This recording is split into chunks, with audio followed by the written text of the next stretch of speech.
হিন্দু ধর্মের অন্যতম পবিত্র এক রাত্রি, শিবরাত্রি। শব্দের অর্থই হল শিবের রাত। এই রাতকে বলা হয় আত্মজাগরণের রাত, ভক্তির রাত, শক্তির রাত।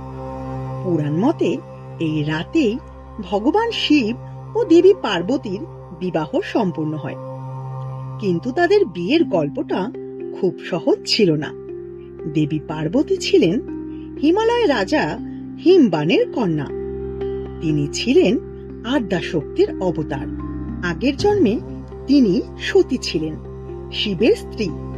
কিন্তু পিতার অপমান সহ্য করতে না পেরে সতী আত্মাহুতি দেন।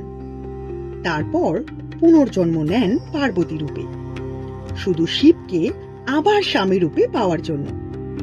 শিব কিন্তু গভীর তপস্যায় নিমগ্ন।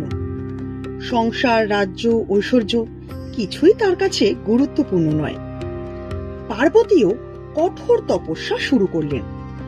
বছরের পর বছর উপবাস, ধ্যান আর অগাধ ভক্তি, তার অটল ভালোবাসা ও ত্যাগে অবশেষে শিব প্রসন্ন হলেন।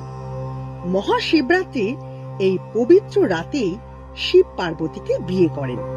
সেই বিবাহ ছিল স্বর্গ, মর্ত আর পাতাল তিন লোকেরই এক মহোৎসব। শিবরাত্রি আমাদের শেখায় সত্যিকারের ভালোবাসা মানে ধৈর্য, ত্যাগ আর বিশ্বাস। এই দিন ভক্তরা উপবাস রাখেন, রাত্রি জাগরণ করেন, শিবলিঙ্গে বেলপাতা, দুধ আর জল অর্পণ করেন।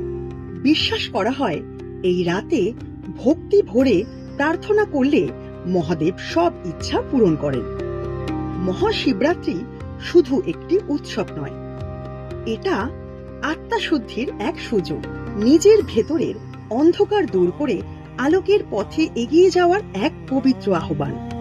চলুন আজকের এই পবিত্র রাতে একসাথে বলি ওম নমঃ শিবায়, হর হর মহাদেব।